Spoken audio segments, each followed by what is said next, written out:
जी हाँ दोस्तों, यही इसका तरीका है। यही तरीका है गैर लोगों से बात करके उसे किस तरह से पटाया जाता है, उसे फंसाया जाता है। यही तरीका है, देखिए आप। तो जी हाँ दोस्तों, अपना इंट्रोडक्शन दे दे वीडियो शुरू करने से पहले। तो दोस्तों, मैं हूँ आपके दो दिलकश और आप देख रहे हैं एक्सपोज विद दिलकश। वेलकम है आपका मेरे चैनल पर। तो दोस्तों, हाजिर हूँ एक नई वीडियो लेकर। देखिए आप, आज इसके घर कोई ढोल वाले आए थे, ढोल बजाए जा रहे थे। फिर इसका हंसना देखिए। मैं आपके सामने ये तस्वीरें लगा रही हूँ, इसकी तस्वीरें देख के आपको पता चल जाएगा कि इसका क्या अंदाज रहता है, क्या इसका एक्शन रहता है। इस बात का मतलब कि लोगों को किस तरह से अपनी तरफ अट्रैक्ट किया जाए, किस तरह से फंसाया जाए, किस तरह से लोगों को अपनी तरफ खींचा जाए। ये इसका तरीका है। देखिए, ये जो होंठ अपने अंदर लेके ये जो इस तरह की ये हरकत करती है ना, ये बहुत ज़्यादा मतलब सोच के भी इंसान ये सोचे कि मतलब ये वो काम कर दिया इसने अपना।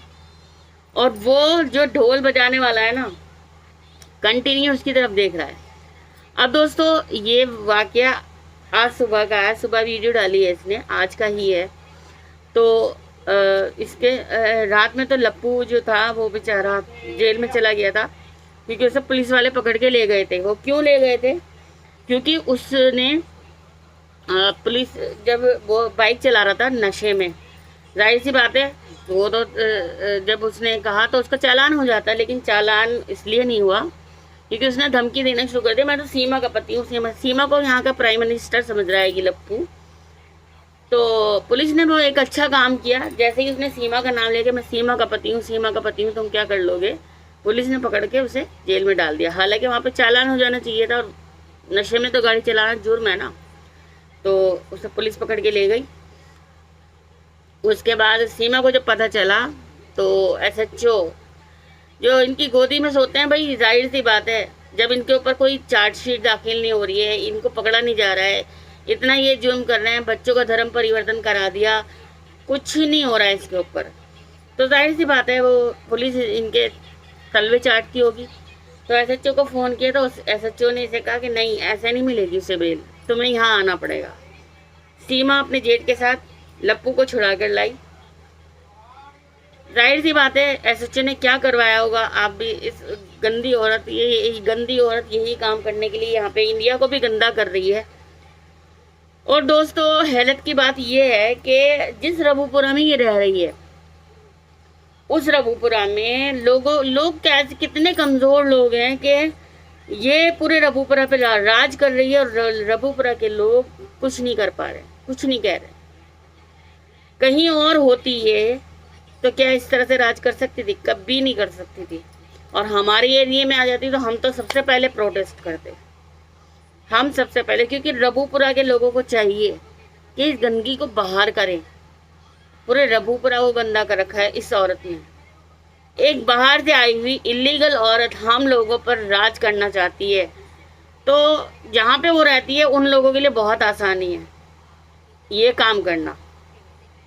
और वो तो रह रही है, लेकिन अगर उसकी जगह कोई और होता ना, मतलब कोई थोड़ा सा कमज़ोर आदमी, उसने तो मजबूती अपनी, अगर शुरू में रबूपुरा के लोग आवाज़ उठा लेते ना, अपनी शुरू में ही ये आवाज़ उठा लेते, तो वो इतनी मजबूत बनती ही नहीं। आज वो मजबूत क्यों हुई है? क्योंकि वो लोग चुप थे, अभी तक चुप हैं। जब चुप रहेंगे तो जाहिर सी बात है सामने वाला तो शिकंजा कसे ही गई। अब उसने जड़े जमा लिए, जो कि मोमिन मलिक सर को बहुत मुश्किल पड़ रही है। उन्होंने यही बोला है अपने केस में कि मेरे पास ये केस देर से आया, अगर ये केस मेरे पास पहले आ जाता तो अभी तक ये केस ख़त्म हो चुका होता। अब उन जड़ों को उखाड़ने में टाइम तो लगता है, जाहिर सी बात है। ये जो है ये अपनी जड़ें बिल्कुल मजबूत कर रही है और करती रहेगी। तो इसको रबूपुरा वालों को चाहिए कि वो लोग इसके खिलाफ आवाज़ उठाएं, वहाँ पे बैठ के प्रोटेस्ट करें, इस बात को करें कि हाँ, हमें सीमा को इस देश से ही नहीं, इस गांव से भी निकालना है, इस गांव से ही नहीं, इस देश से ही निकालना है। ये मुहिम वो जारी करें। लोग उनका ज़रूर साथ देंगे, क्योंकि कोई नहीं चाहता है कि ये यहाँ पे रहे। सिर्फ चंद कुछ लोगों के जो चंद इसके चाटुकार लोग हैं, जो कि हमारे कमेंट्स पे भी आके बार बार यही बात कहते रहते हैं, तुम्हें क्या दर्द है, तुम्हें क्या दर्द है। अरे भाई, दर्द हमें नहीं है, दर्द उन लोगों को है जो ये जिनको ये दे रही है। हम तो दूर बैठे हैं, अगर हम पास में होते हैं तो हम दर्द इसको देते, पता चलता है कि दर्द क्या होता है। क्योंकि ये औरत जो है ना, जिस तरह से जैसे इसने अभी परसों हरकत करी है, एक जो इसका विरोधी था, जिसका खिलाफ वीडियो बनाता था, वो रबूपुरा का ही रहने वाला था, गली में से जा रहा था, उसके ऊपर इसने थूका। कहीं और ये हरकत कर सकती है? एक बाहर से आई हुई, इलीगल तौर से आई हुई एक भगोड़ी औरत, वो एक हमारे हिंदुस्तानी पे थूक रही है। तो लानत है रबूपुरा के लोगों पर भी, जो उसका साथ नहीं देते, उसका साथ नहीं दे रहे उस आदमी का। अरे 1 मिनट में बाहर, ये तो इसने जड़े जमाई हैं शुरू में ही। अगर जब आस्था माँ गई थी ना, आस्था माँ ने बहुत अच्छा कदम उठाया था, और आस्था माँ को इन लोगों ने इतना जलील किया वहाँ पर, बहुत ज़्यादा। तो दोस्तों, ये लोग अगर इसी तरह से अड़ंगा लगाते रहेंगे तो रबूपुरा में एक एक आदमी उसका गुलाम हो जाएगा।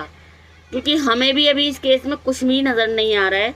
हाँ, मोमिन मलिक सर पे हमें पूरा भरोसा है, ज़रूर वो कुछ ना कुछ इस केस में आगे कुछ करेंगे, और हमें उम्मीद है, हमने उम्मीद का दामन नहीं छोड़ा है। हमें अब नहीं, 1 साल बाद, 2 साल बाद इंसाफ ज़रूर मिलेगा। तो दुआ कीजिए कि गुलाम हैदर के बच्चे उसके पास पहुंच जाए, वो यहाँ पे आ जाए। सीमा भले ही यहाँ पे रहे, हमें कोई वो नहीं है, मगर ये बच्चे जाने चाहिए वहाँ पर। बच्चे पाकिस्तान के हैं तो पाकिस्तान में जाने चाहिए। ये गंदी औरत कहीं भी रहे, फिर इसकी शक्ल पे कोई लानत नहीं भेजेगा, सिर्फ इसके चाटुकारी भेजेंगे। अब वीडियो बनाना हमारा मजबूरी है, क्योंकि इसके बारे में लोग जानना चाहते हैं। तो यही है अब न्यू अपडेट। रामू काका भी आए थे, यानी इसके सो कॉल्ड भाई कम मजनू, वो आए थे यहाँ पर इसके रबूपुरा में इसके पास। तो बहुत ही ज़्यादा संस्कार की वो बातें कर रहे थे। तो दोस्तों, संस्कार की बातें उनके मुंह से अच्छी लगती हैं जिन्हें पता हो कि संस्कार होते क्या हैं। एक हिंदुस्तान की बच्ची को इन्होंने 8 साल लगवा दिए थे। 8 साल में उसका केस लटका रहा, लेकिन जीत आखिर सत्य की हुई और निर्भया के गुनाहगारों को फांसी हुई। तो ये तो गंदे ही लोगों के साथ देते हैं, गंदे ही लोग, भगोड़ी औरत का साथ दे रहे हैं। अब भी ये गुंडागर्दी में इनके जो गुंडागर्दी के वो हैं, तो जिनका सपोर्ट करते हैं वो गलत ही लोग होते हैं, गलत लोगों का ही सपोर्ट करते हैं। अभी पीछे वो जो पंडाल में आग लगी थी, ये क्या भगदड़ मची थी जिसमें लोग मारे गए थे।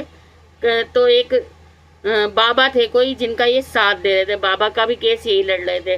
तो गलत लोगों का ये हमेशा साथ देते हैं। तो दोस्तों, यही थी आज की नई अपडेट। तो दोस्तों, आपको ये वीडियो कैसी लगी? अगर वीडियो अच्छी लगी हो तो प्लीज़ मेरे चैनल को सब्सक्राइब करें, और मेरी वीडियो को लाइक करें, शेयर करें, और प्लीज़ प्लीज़ प्लीज़ मैं आपसे हाथ जोड़ कर रिक्वेस्ट कर रही हूँ कि प्लीज़ मेरी वीडियो को पूरा देखा कीजिए, स्किप मत किया कीजिए। स्किप करते हैं तो इससे, देखिए, आप पहली बात तो मेरा वीडियो इतना चल भी नहीं रहा है, देख भी नहीं रहा है ज़्यादा। आप लोग मेरा साथ देंगे तो शायद हम आगे बढ़ सकते हैं, आगे बढ़ के, क्योंकि हम लोगों की गालियाँ भी खाते हैं, और अगर उसके बाद भी आप लोग पूरी वीडियो ना देखें तो हमारा मॉरल डाउन होता है। तो जो भी मेरा साथ देना चाहते हैं, मैं दुश्मनों की बात नहीं कर रही, सीमा सपोर्टर से तो मैं बिल्कुल भी नहीं कह रही हूँ कि मेरी वीडियो को देखो, लेकिन हाँ, जो सीमा के विरोधी हैं वो मेरी वीडियो को बड़े शौक से देखें, पूरी वीडियो देखें। Thank you for watching. अल्लाह हाफिज़। हिंदुस्तान जिंदाबाद।